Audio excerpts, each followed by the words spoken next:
O meu início no mundo das finanças foi muito pouco apoiado, não haviam praticamente nenhum conteúdos de fácil acesso em português e eu sentia-me mesmo ignorante a tentar perceber algumas coisas. Ainda por cima, o conteúdo onde eu aprendia e os livros que eu lia eram americanos, até entender que nem tudo o que existe lá existe cá. Felizmente hoje já começa a haver muito mais informação, mas ainda assim é muito fácil ouvirmos um termo de finanças e não o compreendermos. Falamos da oferta, da procura, de corretoras, de orçamentos pessoais, da liquidez, inflação e até de estratégias de gestão de investimento, como eu disse, é muita coisa. Mas, por outro lado, conhecer um pouco sobre estes tópicos todos pode efetivamente impulsionar as tuas finanças. E é isso mesmo que é necessário, conhecê-los. Então eu decidi explicar-te 36 termos obrigatórios e muito importantes no mundo das finanças, para que apenas nos minutinhos consigas aprendê-los a todos sem teres de perder horas e horas da tua vida. Pensa no fundo que te vou ajudar aqui a construir um atalho para ficares mais esclarecido e menos perdido no começo da tua jornada financeira. Então olá, o meu nome é Gabriel Ferreira, sejas novo por aqui, eu estudo formas de fazer dinheiro online e estamos a perseguir o objetivo deste canal que é chegar do 0 ao milhão enquanto eu te ensino pelo caminho. Aproveito também para dizer que eu não sou nenhum consultor financeiro, tudo o que vais obter aqui é apenas e só a minha opinião e já agora muito obrigado à Freedom24 por estar a apoiar este vídeo, mas falamos mais sobre eles depois. Como não temos tempo a perder, vamos começar. Então o mercado é o local onde nós trocamos bens e serviços. Estivemos a falar dos mercados financeiros, é o sítio onde são trocados ativos financeiros. Nos mercados existem dois grandes lados, a oferta, que é a quantidade disponível de um determinado bem, serviço ou ativo financeiro, ou seja, é o lado de quem vende algo, e a procura, que também é a quantidade dos bens, serviços e ativos financeiros, mas desta vez que alguém está disposto a comprar. Neste caso, então, o lado dos compradores. Juntando os dois termos, temos a curva da oferta e da procura, que, de forma geral, diz-nos que os preços sobem quando há menos oferta que a procura e, pelo contrário, que descem quando há mais oferta que procura. E isto faz sentido, se não houver assim tanta gente a querer comprar aquilo que eu tenho para oferecer, eu tento baixar os meus preços e vice-versa. Falámos há pouco de ativos financeiros, o que é que eles são? A explicação mais seca da coisa é que são instrumentos não palpáveis que refletem um direito ou valor económico. Podem ser negociados pelos investidores nos mercados financeiros. É aqui que nós encontramos, por exemplo, as ações e os ETFs, que são termos que nós já vamos falar mais à frente, mas simplificando. No fundo, são as coisas onde tu podes investir. Algumas das coisas, vá. Dentro dos mercados financeiros temos a Bolsa de Valores, que é o local onde se compram e vendem ações e outros títulos semelhantes, como os ETFs, que ainda agora falei. Mas o que é que são as ações? Então uma ação representa uma parte de uma empresa que é disponibilizada para compra e venda na tal bolsa. Nós, ao comprarmos uma ação, estamos a adquirir uma parte da propriedade dessa empresa, podendo nós depois vendermos quando quisermos e tentar lucrar com essa venda. Estas empresas podem pagar os chamados dividendos, que é a divisão periódica de lucros com os acionistas. No fundo, tu, por manteres a tua ação, eles pagam-te isto, que são os dividendos. Acionistas são as pessoas que têm uma ou mais ações. Tu consegues ver a percentagem anual que te paga em dividendos por cada ação através do chamado Dividend Yield. Podes ainda comprar ETFs, que são fundos que podem ser comprados e vendidos também em bolsa. Um ETF pode ser um conjunto de empresas em que, ao comprares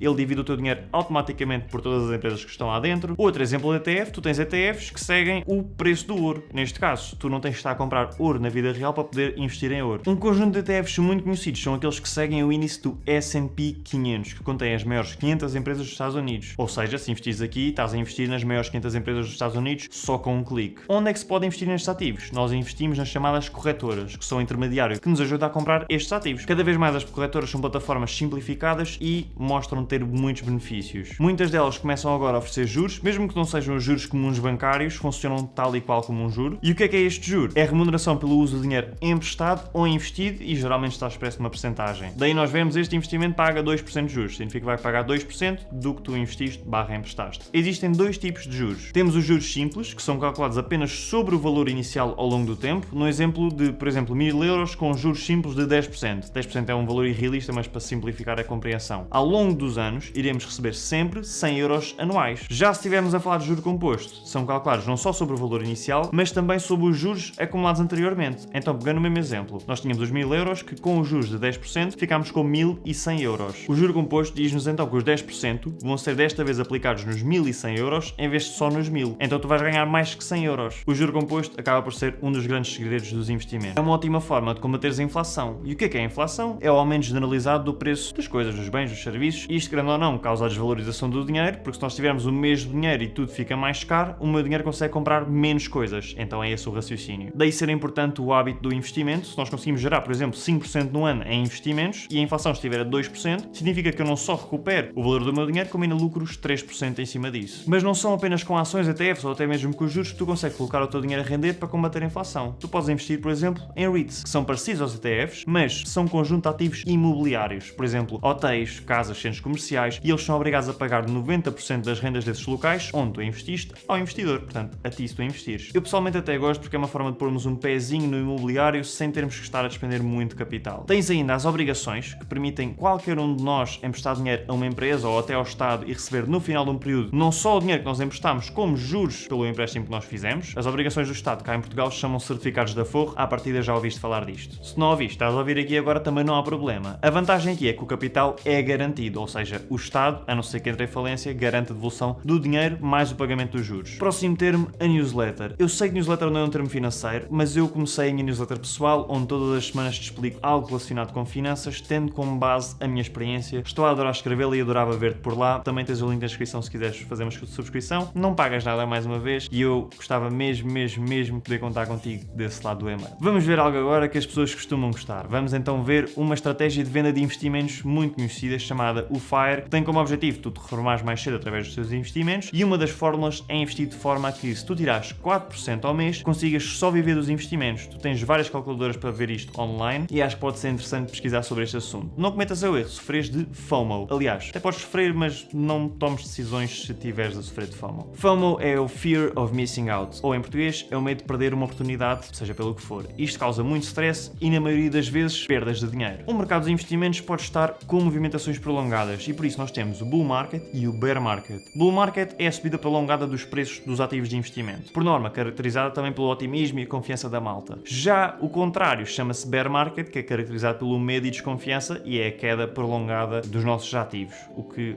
nós não gostamos. Ou por acaso até gostamos porque dá para comprar os nossos investimentos mais baratos. Portanto, também é uma perspectiva. Uma forma para não esqueceres o que é isto do Bull ou do Bear Market para quando ouvires saberes. Bull significa touro e o touro ataca para cima. E o Bear significa urso e o urso ataca para baixo. Então ficam aqui duas analogias fáceis de entender. Quedas muito grandes do mercado podem estar ligadas a uma recessão, onde a atividade económica média cai no mínimo durante 6 meses. Para estes momentos, então é importante nós termos o nosso fundo de emergência, que é um montante que nós colocamos de parte para ser utilizado na eventualidade de termos uma emergência. Assim, se algo acontecer, nós vamos buscar o nosso dinheiro a essa reserva em vez de estarmos a ir buscar os investimentos. Para construirmos um fundo de emergência, nós temos de saber sobre poupanças, que é a parte do dinheiro que nós conseguimos colocar de parte para o futuro. Mas construí-la nem sempre é fácil. Então, uma forma que ajuda a tornar este processo mais simples é se tu aprenderes a gerir o teu dinheiro através de um orçamento pessoal, que te ajuda a dividir o teu ordenado entre despesas, poupanças e investimentos, e podem haver mais categorias dependendo do tipo de orçamento. Isto não só te ajuda a construir o presente, como ajuda a prevenir o futuro de certas eventualidades que tu tenhas durante o ano. Através de uma boa gestão dos teus ativos, poderás aumentar o teu património pessoal, que é o valor de todos os ativos que tu tenhas na tua posse, por exemplo, as casas, terrenos, ações, somando às tuas poupanças e a linha que tenhas na tua carteira, e depois faz a subtração dos teus passivos, que são as tuas dívidas que tu tenhas, por exemplo, na renda da casa. Quando tu tens uma dívida, tu podes amortizar. A amortização é o processo de pagamento das dívidas ao longo do tempo. É comum, por exemplo, nós endividarmos quando nós vamos, por exemplo, adquirir uma casa. A casa tem uma grande vantagem, é que ao longo do tempo não costuma depreciar, ou seja, não costuma perder o seu valor com o passar dos anos. Pelo contrário, e ao contrário dos ativos mais arriscados, tem uma volatilidade mais controlada, isto é, não tem flutuações de preço repentinas de forma geral. Por outro lado, tem pouca